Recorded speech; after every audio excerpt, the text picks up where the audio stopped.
Queridos amigos, queridas amigas, nossos cumprimentos, rogando a Deus, aos Espíritos bons, que nos abençoem, que nos envolva nas suas bênçãos e que por intermédio dos Espíritos bons possamos todos entrar no conteúdo divino selecionado para a mensagem de hoje, as verdades espirituais do ensino que foi selecionado para o dia de hoje, a fim de entendermos mais alguns aspectos da vida espiritual que nos dizem respeito.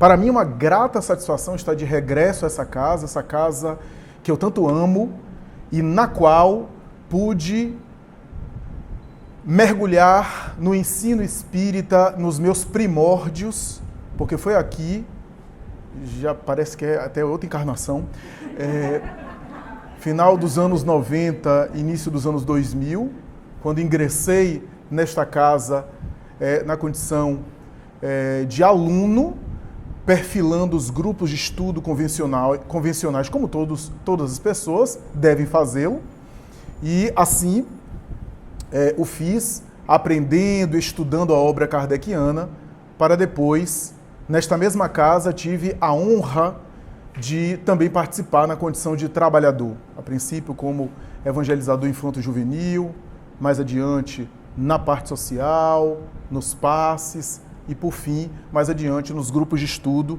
e nas atividades doutrinárias. Eu tenho, portanto, uma assumida e sempre sensível gratidão a essa instituição veneranda, a essa nobre casa, cujos trabalhadores que me viram por volta dos 16, 17 anos, foi ontem, e confiaram na seriedade do meu trabalho e da minha dedicação, não obstante as inúmeras imperfeições e limitações que eu carrego, permitindo que eu pudesse aqui desenvolver-me e pudesse amadurecer e pelo menos sair um pouco mais da ignorância. Hoje eu sou menos ignorante do que eu era antes, mas ainda continuo tentando de alguma forma me libertar das trevas e das sombras que amesquinham e que predominam em todos nós. Então, eu tenho muitos defeitos, mas ingratidão, aliás, não é um deles. E eu reconheço a Casa Paulo Estevam como sendo esse cartão postal que me permitia esse acesso para a atividade espírita. Sempre quando volto a essa casa, portanto, é uma grande alegria. Não me sinto na condição de alguém que vem colaborar com algo, mas que alguém que vem ser beneficiado com a atmosfera da casa, com a psicosfera. Refletir sobre a doutrina espírita é algo que me beneficia. Eu não reconheço aqui um trabalho, mas um lazer que eu faço, no qual eu me sinto muito bem. E, claro, saio renovado porque o orador espírita fala, ou pelo menos deveria falar, primeiro para si mesmo. E o conteúdo que ele pensa, ele reflete, deve servir de lição e de reflexão e de estímulo para ele próprio esforçar-se para ser cada vez melhor. Francis Bacon, esse famoso intelectual da história da filosofia e também da filosofia da ciência, esse homem que tanto contribuiu com tantas coisas importantes para o pensamento cultural da humanidade, em pleno século XVI, XVII, onde ele expandiu e expressou as suas ideias mais famosas, tem uma frase que me chama sempre a atenção. Segundo ele, uma filosofia pobre, uma filosofia superficial, empurraria o ser humano para o materialismo, para o ceticismo e para a negação. Mas uma filosofia profunda, uma filosofia bem elaborada, empurraria o homem para a verdadeira religiosidade. Essa frase de Bacon não parece ser, na época dele, uma defesa dos sistemas religiosos com os quais ele conviveu. Porque Bacon viu as instituições religiosas falidas da sua época. que levantaram bandeiras de guerras, de intolerância. Ele pôde acompanhar uma época em que católicos e protestantes se matavam, em que John Locke teve que escrever a famosa Carta à Tolerância, que deu origem à expressão que hoje a gente usa de tolerância religiosa. Ele pode vislumbrar as chacinas, as distorções e os absurdos em nome da religião. E ele era um homem do campo da ciência. Quando ele fala isso, não parece que ele está fazendo defesa e nem querendo abraçar a fé religiosa tradicional do seu tempo, que estava falida. Parecia que ele estava falando de uma verdadeira religiosidade, ou seja, uma visão de mundo, uma percepção de mundo, uma compreensão de ser humano e também compreensão da vida, que ia além dos dogmas, dos rituais que ele conheceu. Ainda na época da minha graduação em psicologia e mais tarde, já graduado, já vão aí quase 20 anos, eu lembro de uma revista científica que eu tive nas mãos na época, Scientific American. Mais tarde teve uma Scientific American Brasil, a versão brasileira dessa revista internacionalmente famosa. E eu lembro-me, não recordo aqui se eu já estava graduado, eu estava no final da graduação, mas isso pouco importa. Eu lembro-me de uma pesquisa que me impactou na época, que era uma das pioneiras daquele momento, que falava de experiências neurobiológicas e de impacto neurobiológicos a partir de determinada experiência comportamental. Uma delas me chamou a atenção, que era o seguinte: os indivíduos recolhiam imagens de pessoas enfermas em hospitais, doentes na UTI, pessoas em estados terminais, com doenças oncológicas importantes,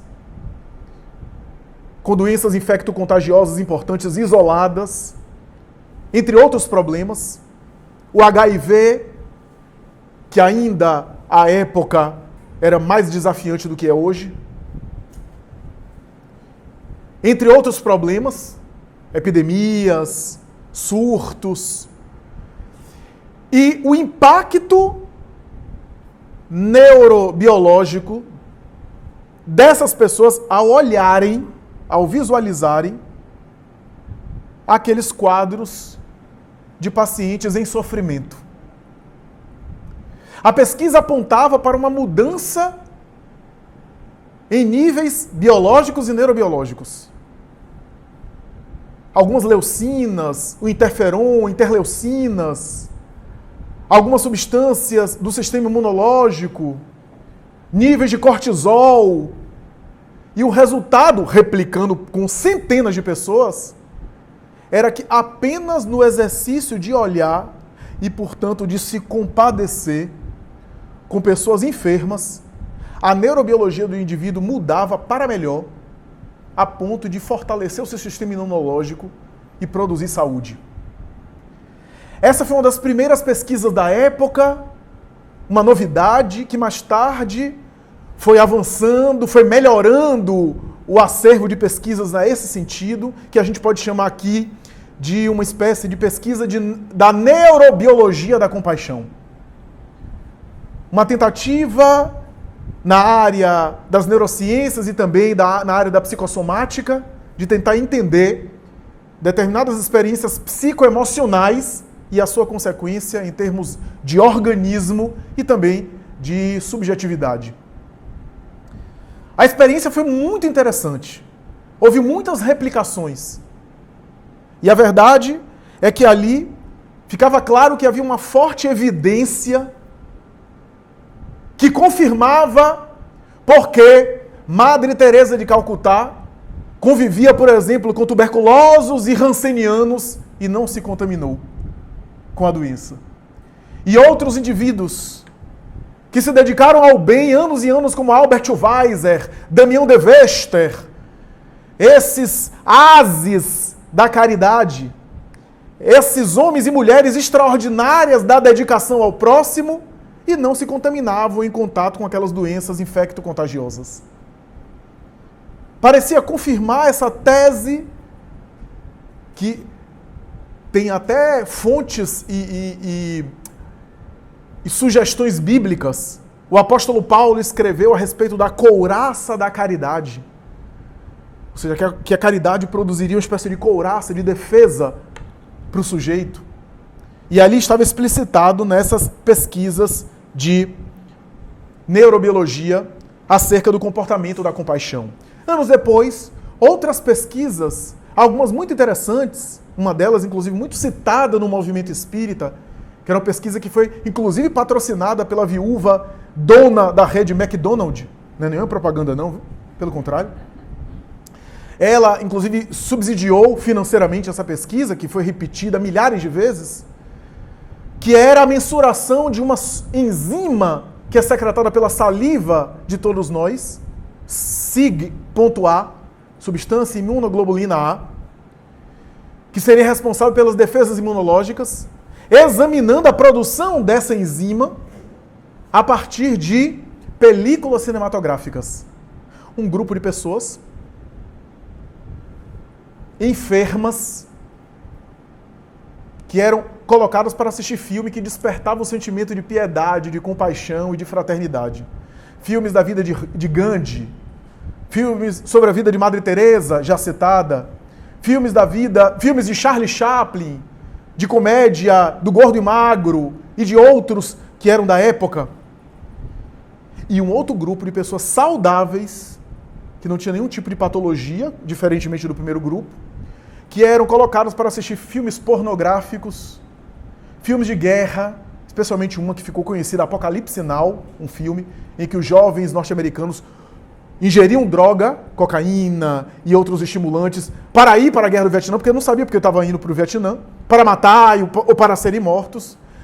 E ao assistirem esses filmes, havia quase que uma escassez absoluta, às vezes nula, dessa mesma substância, que o outro grupo saía com altas quantidades. Algumas pessoas já saíam desses filmes agressivos e violentos gripadas, culpando o ar-condicionado. Era falta de defesas imunológicas, em função da visualização de imagens perturbadoras. Outras pesquisas se reproduziram ao longo dos anos. Algumas não mais com visualização de fotografias, mas de visita a doentes. E depois, o exame com neuroimagem, neuroanatomia funcional, tomografia com emissão de pósitrons, de fótons, exames acurados para saber que área do cérebro era ativada, que produção de determinadas substâncias, e o resultado se multiplicava em favor da tese da compaixão. Fred Luskin, um famoso psicólogo da Universidade de Harvard, fez experiências de grupoterapia com pessoas que foram vítimas de grande tragédia.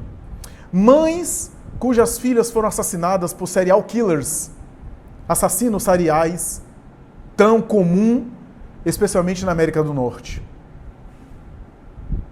Pais ou cônjuges que perderam os seus afetos, os seus amores, por sequestro, por estupro, seguido de morte, e assim por diante. E apesar de não necessariamente estarem totalmente resolvidos em relação àqueles traumas, ele fazia mensuração de cortisol, adrenalina, pressão arterial, a partir do momento em que aquelas pessoas eram admitidas, um mês depois de grupoterapia, onde todos ouviam o relato de todo mundo. Não era uma coisa de necessariamente superar a mágoa, apenas de ouvir o relato dos outros e, portanto, exercitar a compaixão. E o resultado foi assombroso. Estatisticamente, excluindo o placebo, a coincidência, um fenômeno aleatório, aquela experiência de conversar em grupo sobre os próprios problemas e escutar o sofrimento alheio, modificava para melhor a saúde do outro. O Dr. Jim Ornish, um grande intelectual, médico, cardiologista, mas que começou na área da cardiologia a fazer associações entre solidariedade, fraternidade, empatia e saúde cardiovascular, lançou uma obra que tornou ele, na sua época, eu estou falando aqui meados dos anos 2005 a 2008, uma das 50 personalidades mais importantes e mais influentes da América do Norte. A obra se chama Amor e Sobrevivência, onde ele costuma dizer, defender na obra, que quem ama não adoece. Essa frase, inclusive, ficou muito conhecida. Não adoece porque a gente não tem nenhum problema de saúde. Pode experimentar acidentes de percurso, mas tem uma vida mais saudável. Por amor e sobrevivência. Quem ama sobrevive mais. Quem interage, quem tem empatia, quem desenvolve compaixão, vive mais tempo. Não é por outra razão que as mulheres, o sexo frágil, como se diz, vive mais do que os homens. Por isso que existe muito mais viúvas no planeta do que viúvos. Por quê? Porque o homem quase sempre, para dizer que é homem, para mostrar que é sério, é mais calado, não conversa, não interage, e vai ter um infarto cardiovascular, vai ter um problema de AVC. E a mulher desabafa, conversa, troca, compartilha mais, interage, é mais sociável, tem uma sociabilidade mais... E aí se previne melhor. Se previne mais e melhor. Ora, Jim Ornish, no entanto, tem uma história interessante. Aqui uma curiosidade interessante. Apesar de ele ser um extraordinário pesquisador nessa área, ele vivia com problemas de saúde e com, muita gente não sabe, um quanto mais mau humor. Um homem extraordinário que pesquisou tanta coisa, mas era bastante mal-humorado, bastante contrariado e bastante difícil no trato com o outro. Tem gente que é tão difícil, mas é tão difícil, que quando ele chega na sala, até o cachorro foge. São pessoas muito difíceis. A prepotência, a arrogância, que no fundo é baixa autoestima. Já dizia, inclusive, o psicólogo, discípulo de Freud, Alfredo Adler, né? Que foi quem teorizou sobre o complexo de superioridade. Né? O complexo de superioridade também é baixa autoestima. É só uma reação diferente para compensar o sentimento de inferioridade através de uma arrogância. Porque o indivíduo, no fundo, ele não se sente assim, ele exibe e espera ser tratado como o máximo porque ele não se sente. Porque quem se sente não precisa impor. Aliás, eu me lembrei agora de uma coisa interessante. Uma terapeuta britânica, ela dizia que quando recebia um paciente que tinha muita arrogância, muita presunção, ela recomendava laxantes para o paciente. Depois de uma semana de uma boa diarreia, a pessoa voltava humilde, pedindo bênção a cachorro. Porque aí a pessoa percebe que não é essa fortaleza toda, que é frágil, que basta um desarranjo intestinal para perdeu toda a dignidade. Então, Jim Ornish era assim. Só que ele vai começar a mudar e vai despertar por uma experiência que mais tarde ele contaria num artigo maravilhoso no New York Times. Ele estava no avião, enfesado, tratando as pessoas mal, até que a aeromoça chegou, aquele sujeito intragável, já tinha oferecido, já tinha sido até maltratada. Ele disse: Senhor, eu vejo que o senhor está muito mal-humorado. Está muito insatisfeito com tudo. Me permita fazer uma sugestão, porque me fez muito bem a minha vida. Leia o livro do Dr. Jim Ornish, Amor e Sobrevivência. Ele disse que naquele momento ele se deu conta. Ele queria se esconder no avião, porque Jim Ornish era ele. Ele era Amor e Sobrevivência. Ele teve um choque. E aí, no próprio avião, ele fez uma reflexão. Por que aquele mau humor?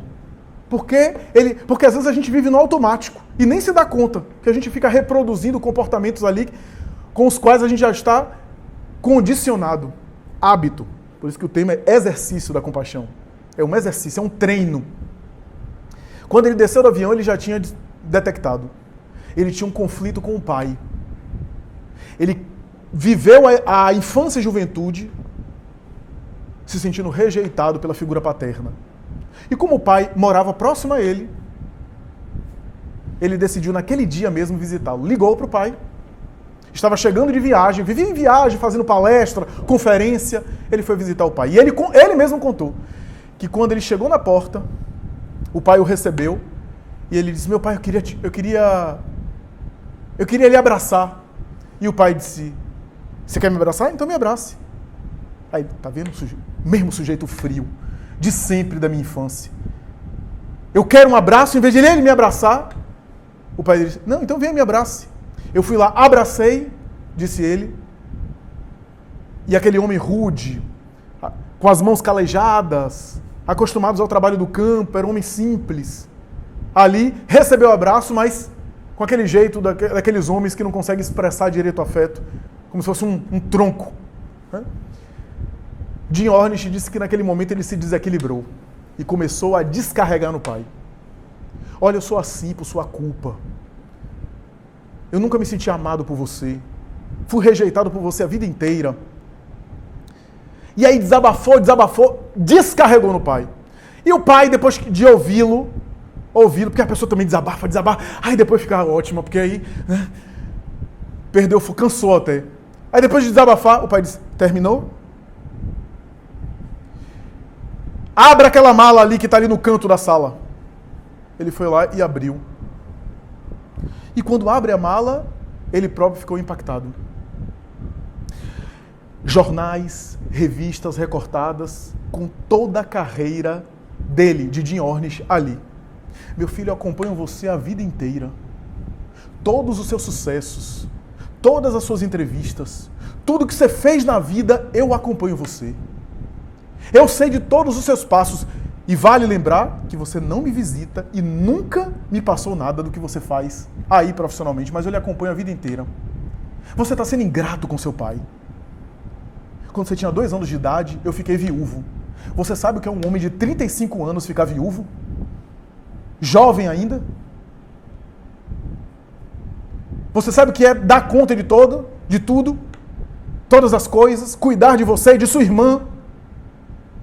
Eu sou um homem rude, sou um homem tosco, não sou intelectual, mas consegui manter você e sua irmã.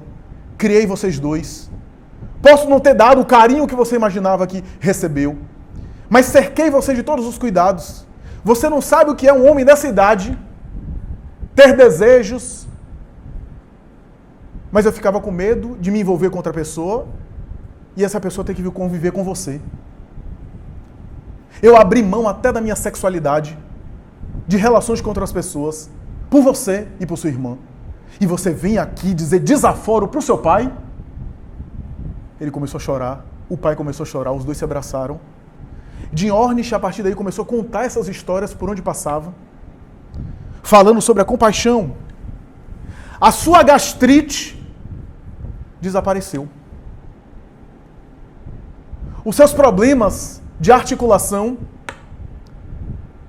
de musculatura rígida, de coluna lombar, aliviaram-se. Porque a própria tensão das mágoas, dos ressentimentos, aliviou o tônus muscular. E ele passou a ter uma vida muito mais saudável. Compaixão. É difícil de definir a compaixão. Nem sempre é fácil.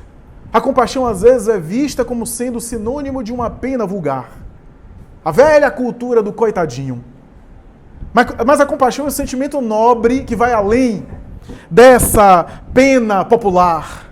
A compaixão parece ser um símbolo de uma maturidade emocional, afirma o espírito Joana de Ângeles. Parece ser mais do que apenas uma pena popular.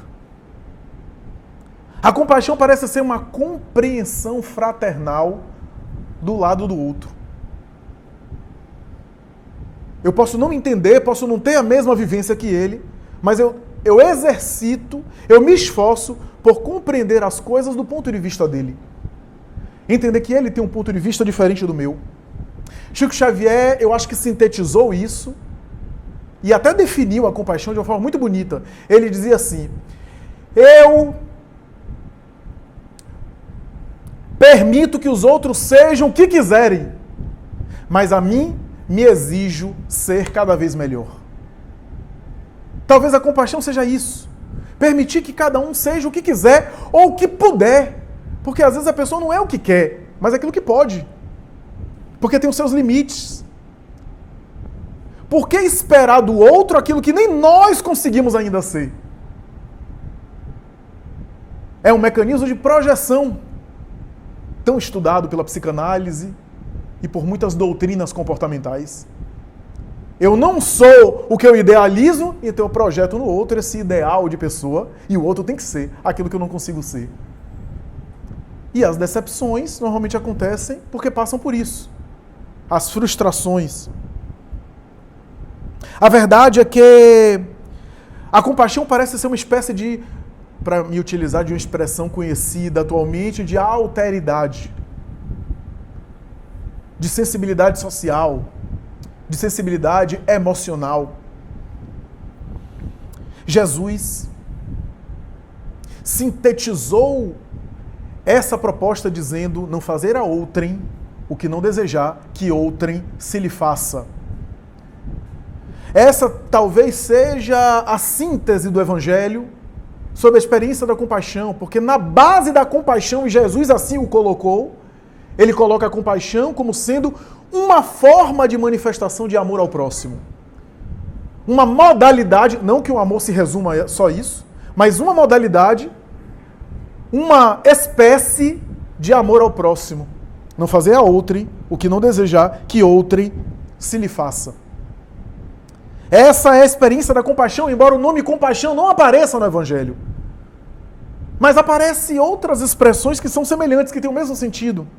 A compaixão ficou popular no pensamento budista, e a partir de cuja tradição o Ocidente também foi influenciado. De compassione no latim, de compadecer-se. Compaixão, segundo os melhores estudiosos do budismo, é um olhar. Talvez seja aquela filosofia profunda de Francis Bacon. Uma filosofia profunda empurra o homem à verdadeira religiosidade. Talvez a compaixão seja uma espécie de religiosidade. A compaixão, mais do que um comportamento isolado, é um olhar, é uma visão de mundo, é uma percepção. Buda dizia que a compaixão era o caminho para o indivíduo conseguir superar o desejo ou a ilusão. Porque na proposta do pensamento budista, quanto mais você deseja, mais você sofre. Quanto menos desejo você tem, menos você sofre. Desejo aí não é necessariamente esperança.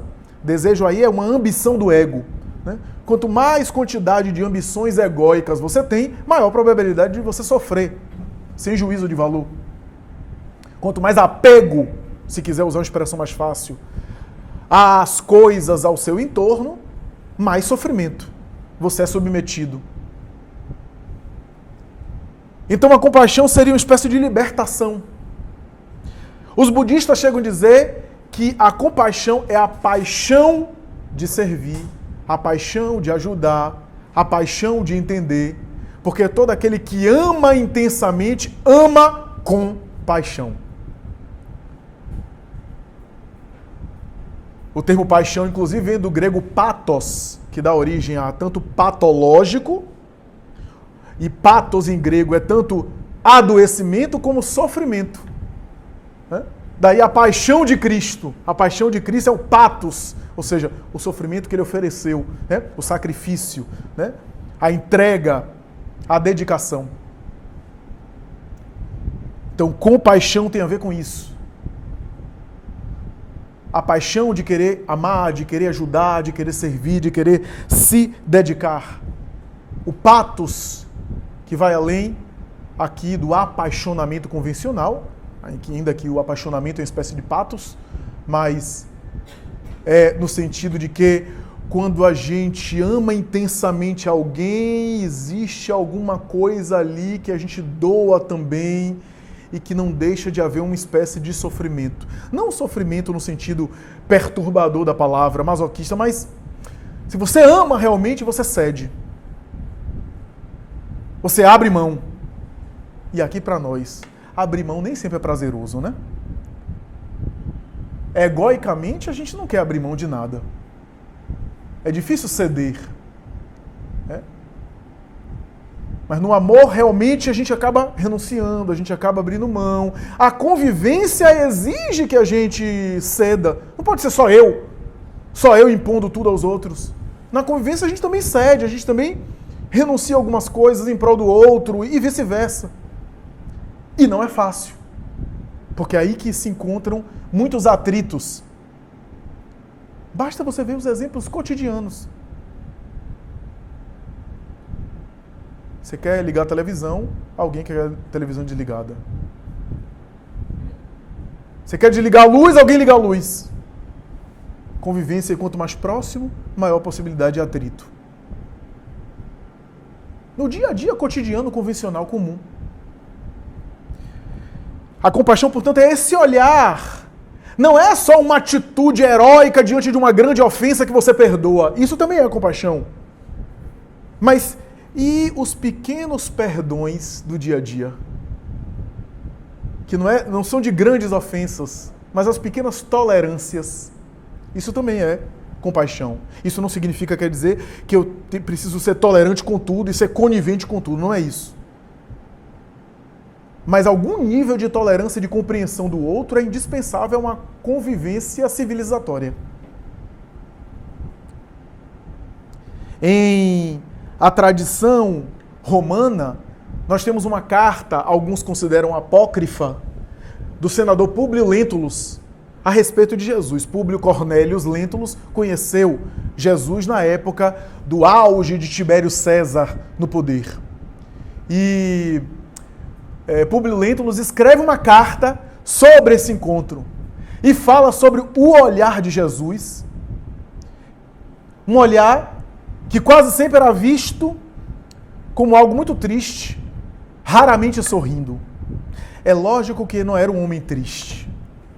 É lógico que Jesus, o símbolo máximo, não pode ser um sujeito depreciativo, um sujeito acabrunhado. Não pode ser. Mas talvez aquele olhar de melancolia seria um olhar de compaixão. Um olhar de compaixão em relação às nossas infantilidades, às nossas misérias. Misérias morais, não necessariamente misérias só materiais. E ele próprio se exprimiu a respeito da compaixão de maneira clara. Nas bem-aventuranças, e olha que as bem-aventuranças é o discurso condensado de Jesus.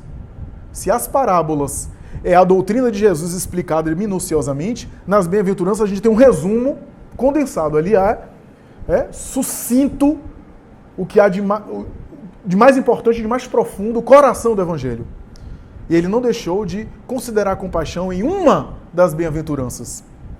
Bem-aventurados os misericordiosos, porque eles próprios receberão ou obterão misericórdia. Misericórdia no Evangelho é o mesmo que a compaixão no budismo. Aliás, o professor Humberto Roden vai dizer, misericórdia é uma palavra que é a junção de duas expressões em latim, miserere, miséria, necessidade, carência, cordis, coração. Misericórdia é o olhar, um olhar de coração para com as misérias alheias. Misérias não apenas materiais, mas também, e sobretudo, as misérias morais, as misérias espirituais, as carências. Todos nós temos algum tipo de carência. Todos nós carregamos as nossas faltas. E é interessante, porque eles próprios obterão a misericórdia. Ou seja, a misericórdia, compaixão, é um presente que você dá, mas é você que recebe. Quando você oferta, é um presente que fica com você. É isso que representa essa bem-aventurança de Jesus.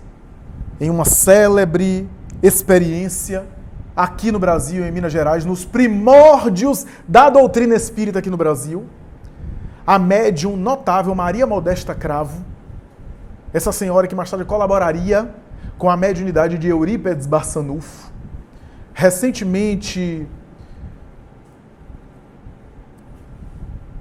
morando em Uberaba, Minas Gerais, porque havia se deslocado de residência, recebeu uma encomenda de uma vizinha sua. Deveria ser umas boas-vindas, uma atitude de hospitalidade. Mas Maria Modesto Cravo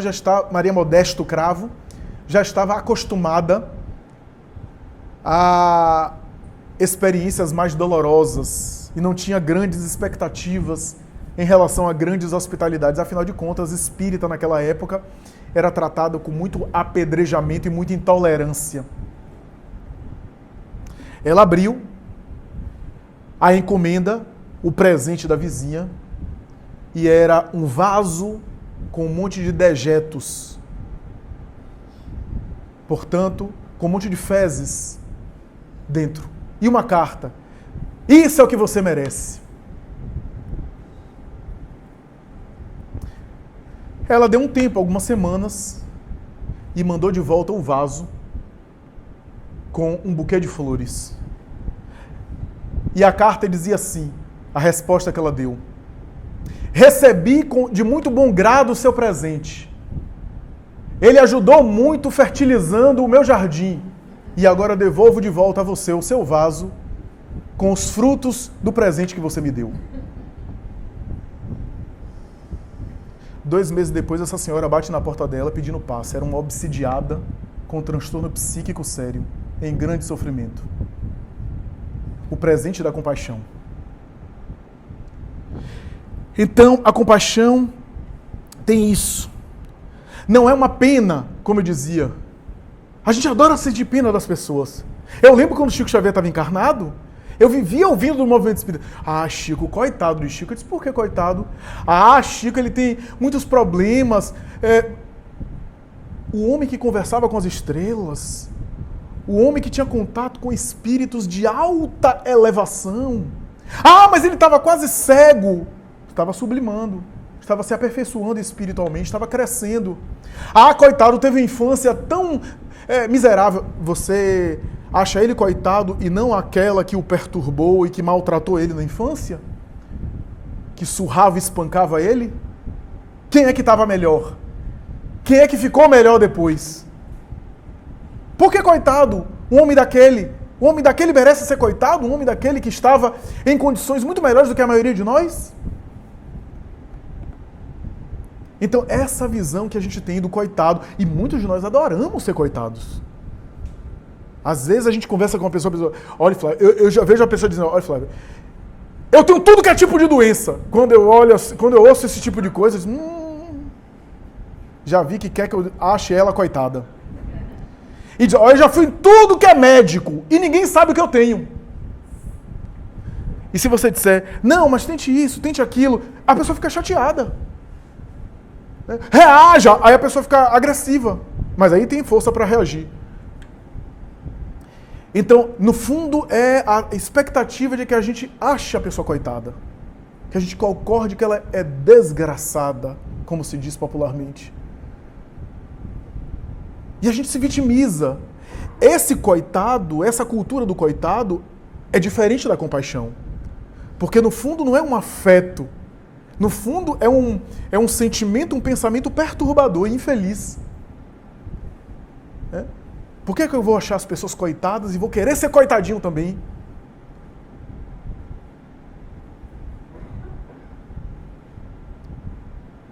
Já vi gente falando assim, olha, numa palestra como essa, se uma pedra vier de lá, bate em mim. E bate mesmo.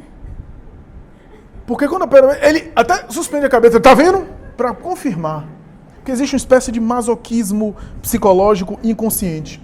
Então, a ausência da compaixão produz em nós essa sensação de insatisfação recorrente e crônica. Alguém pode dar o mundo a essa pessoa e não satisfaz. Não tem graça. Pode colocar o mundo aos seus pés e não está bom. Não está suficiente. Essa insatisfação crônica que é uma das pré-condições para evoluir para um quadro depressivo, se é que a pessoa já não está. Na raiz, aliás, nem sou eu que estou dizendo isso. Estou inclusive coincidentemente citando aqui ipsi literis, ou melhor, ipsi verbis, Joana de Ângeles na obra Triunfo Pessoal, quando ela diz assim, na raiz do transtorno depressivo há sempre uma insatisfação do indivíduo com relação a ele mesmo. Predomina uma insatisfação do ego com o self. A ponto dessa insatisfação produzir impulsos agressivos em relação a si mesmo. Então, no fenômeno depressivo, muitas vezes há uma insatisfação do eu interior com o eu externo. E insatisfação consigo mesmo é a gênese da insatisfação com o mundo. Então, desconfiança, falta de compaixão.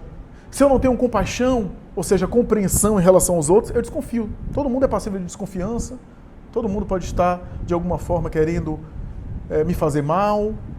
Mas a base das relações sociais, a base dos contratos financeiros, a base dos acordos judiciais, a base dos compromissos políticos, é a boa-fé. Boa-fé que é uma confiança prévia, que as duas partes irão cumprir. Nem sempre acontece, mas é uma condição. Se você não tem um mínimo de confiança, vai ser impossível relações interpessoais gerais. Você vai chegar no restaurante, você não vai confiar no garçom? Eu até digo, trate bem o garçom, porque você não sabe o que ele vai fazer com o seu prato antes de chegar na mesa. Eu vejo o povo assim, tratando o garçom pior do que trata animais, que nem é para tratar animais assim, mas enfim. Você não sabe se o garçom depois vai colocar um temperozinho da saliva dele antes de chegar no seu prato. Enfim. Se você desconfiar de todo mundo, você não vai ter paz. Porque você vai pensar que o cozinheiro botou veneno na sua comida. Que o motorista que você está pegando, o Uber, o táxi, ou o avião, ou sei lá o quê, vai se suicidar com você dentro. Então vai ser impossível relações interpessoais.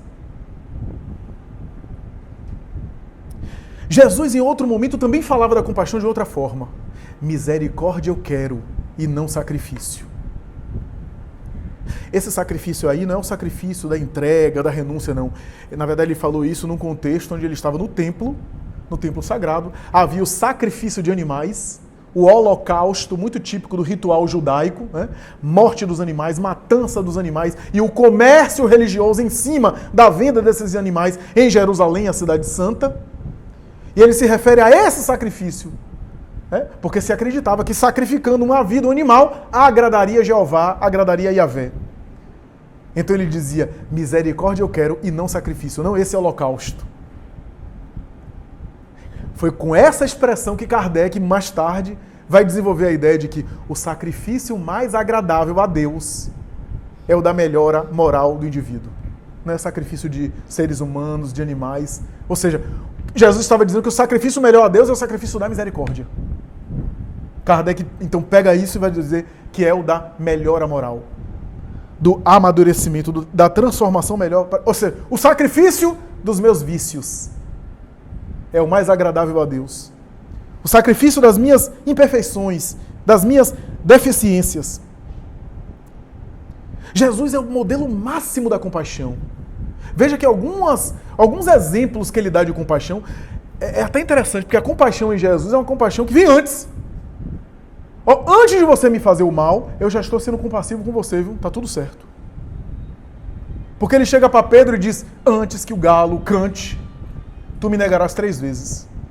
E fica bem ali com o apóstolo, ceia com ele. Que, aliás, alguns estudiosos acham que essa frase de Jesus é uma parábola. Tá? Antes que o galo cante. Galo canta simboliza o quê? O amanhecer, a alvorada, uma aurora, um dia novo. Galo cantar, alvorecer, amanhecer, despertar da consciência. Antes que você desperte a consciência, me negará 3 vezes.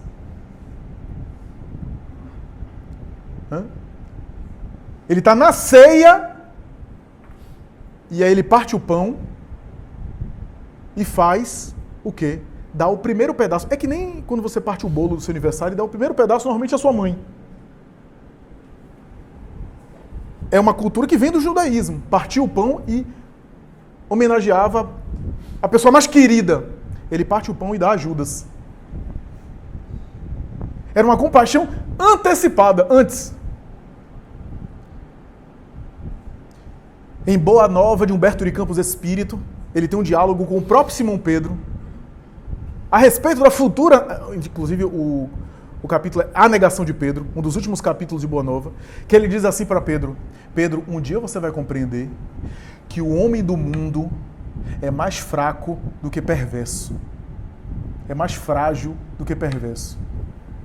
Porque Pedro era muito intolerante, achava que não dá para perdoar determinados erros. E a negação de Pedro era a negação dele mesmo, era do lado frágil dele, que ele não estava conseguindo visualizar. Então a compaixão de Jesus está em vários lances ao longo da sua existência. O seu olhar de compaixão, de compreensão fraternal. E mesmo depois da sua morte, diz o mundo espiritual, ele volta anos mais tarde e aparece a Saulo de Tarso, aquele jovem assassino. Eu fico imaginando como deve ter sido aquele diálogo, né? Porque se sou eu que volto do mundo espiritual, eu disse, rapaz, que negócio é esse? Tá perseguindo todo mundo, matando todo mundo, você não se enxerga não? Não, aliás, se eu ressuscitasse no terceiro dia, a primeira coisa que eu ia fazer era jogar uma na cara de Pedro, hein? Disse que morreria por mim, hein? Daria minha vida por mim. Bonito. Nenhuma condenação, nenhuma reprimenda. Ele volta, apresenta chagas a Tomé. E quando aparece a Saulo, diz o Espírito Emmanuel que a voz não era uma voz de reprimenda, não era um tom de voz de crítica, de acusação. Ele vai a Saulo de maneira doce e diz, Saulo, por que me persegues? Aquilo arrebentou aquele cavalo indomável, porque aquele homem era um touro. Legislação dizia, quem tiver contra Moisés deve morrer apedrejado. Foi isso que ele fez. Saiu apedrejando todo mundo, açoitando, prendendo dezenas de famílias que estavam vinculadas ao cristianismo nascente. Ele era fiel à legislação. Naquele momento, quando ele vê aquele homem rasgando os céus, ele que conhecia as Escrituras, somente o Messias venceria a morte, está lá nas Escrituras, superaria o túmulo, faria algo que nem Moisés fez, que é voltar depois da morte. Aí ele cai de joelhos e chora como uma criança. Por que me persegues? E aí Emmanuel diz a continuação do diálogo que Lucas não anotou nos Atos dos Apóstolos. Lucas só anota isso. Emmanuel vai dizer que Saulo diz assim, que queres que eu te faço? Entrega total. E Jesus diz, entra na cidade e lá eu te direi o que tu deves fazer.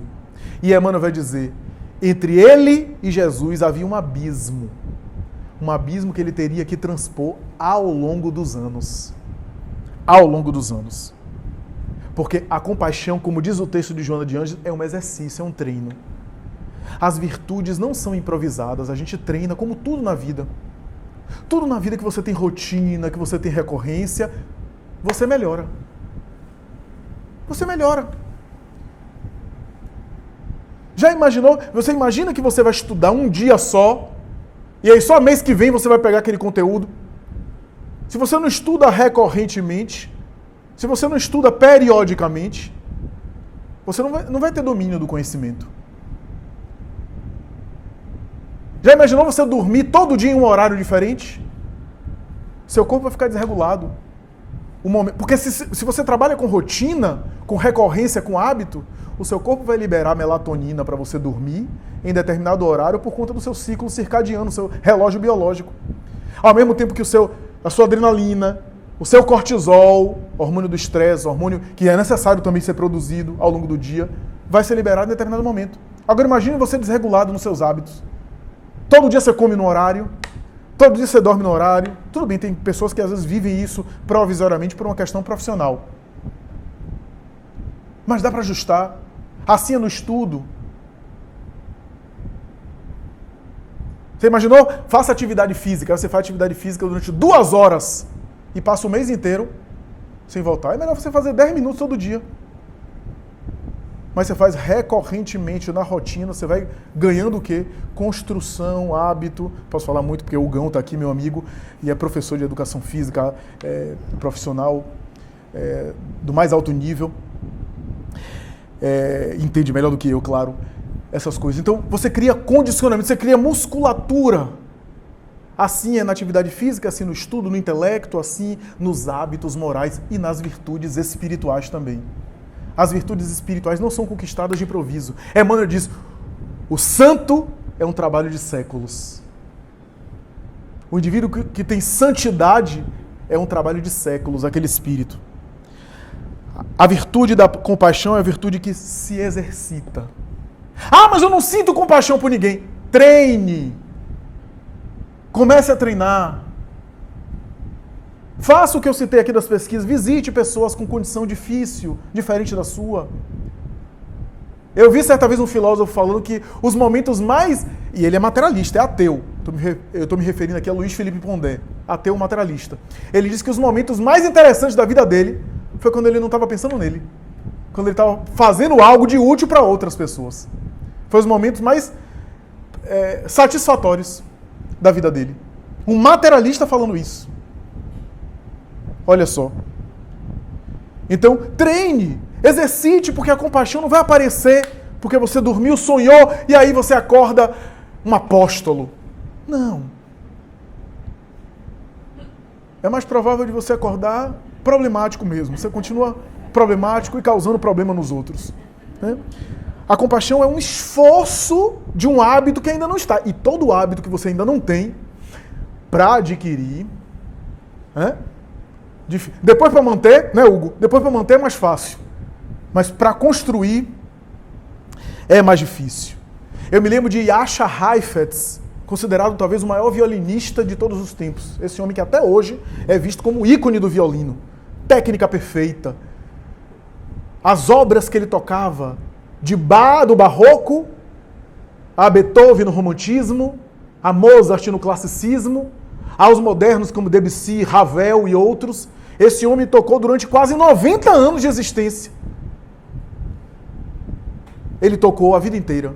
E certa vez no Carnegie Hall, depois de uma apresentação de um concerto de Tchaikovsky, que inclusive ficou famosa essa gravação, famosa, ele foi abordado por uma senhora que era aficionada da música e disse para ele: eu daria a minha vida para tocar como você toca. E ele disse: é justamente isso que eu faço, minha senhora. Eu dou a minha vida para tocar como eu toco. Desde os 3 anos de idade, meus dedos sangram em treinamentos, às vezes de 14 horas por dia, até conseguir até. Quando eu fico doente, caio de cama, eu tenho que voltar a treinar exaustivamente para recuperar a destreza. A minha vida tem sido esse violino desde os 3 anos de idade. Então, eu dou a minha vida para tocar como eu toco. Porque a gente vê a pessoa na glória, no aplauso, e não sabe quantas noites mal dormidas, quantas lágrimas derramou, quantos esforços. Então, a compaixão é também um hábito. E uma das coisas que mais me chamaram a atenção, já estamos culminando aqui o nosso tempo, uma das coisas que mais me chamou a atenção no texto de Joana é que ela diz o seguinte, que o exercício da compaixão lhe dá defesas magnéticas. E se você tem algum tipo de vínculo negativo com alguém, ou seja, algum inimigo, alguém que não gosta de você, exercitar a compaixão é se defender dos petardos mentais e da irradiação mental nele. O povo adora fazer trabalho. Eu quero fazer um trabalho espiritual para me defender. O trabalho espiritual é o da compaixão. É isso que vai te defender. Eu já disse aqui nessa casa e digo de novo. Se alguém quiser fazer trabalho contra mim, e já fizeram, eu tenho uma foto do preceito na frente do meu consultório. Novembro de 2017, eu tenho uma foto. Com cidra e tudo, é porque eu não gosto de cidra, senão eu até consumia. Ali. Se alguém quiser fazer trabalho contra mim, pode fazer. Se for comida baiana, eu como, que eu adoro. Quiser uma peça de roupa, diz que peça íntima é tira e queda. Isso não vai mudar a minha vida. Isso não vai alterar o meu comportamento. Agora, se eu sou perverso, se eu sou desequilibrado, se eu sou venal, se eu sou um indivíduo que acumulo perturbação e ódio, não precisa nem ninguém fazer trabalho, eu mesmo já estou traindo. Então, se alguém tem algo contra você e você quer se defender, exercite a compaixão. Ore por si mesmo e também ore pela pessoa. Porque devolver o mal com o bem é a forma de você se proteger e o outro que fica mal. Para concluir o meu comentário, no Evangelho de Jesus, a cena mais profunda e bonita de compaixão foi narrada pelo único evangelista que escreveu sobre essa cena, foi o Evangelho de João, que é o texto da mulher adúltera. Diz algumas tradições que ela foi arrancada pelos cabelos. A verdade é que o texto é muito bonito porque tem vários detalhes que nos passam despercebidos. De um lado, estamos em Jerusalém, então tem duas autoridades civis e judiciais ali.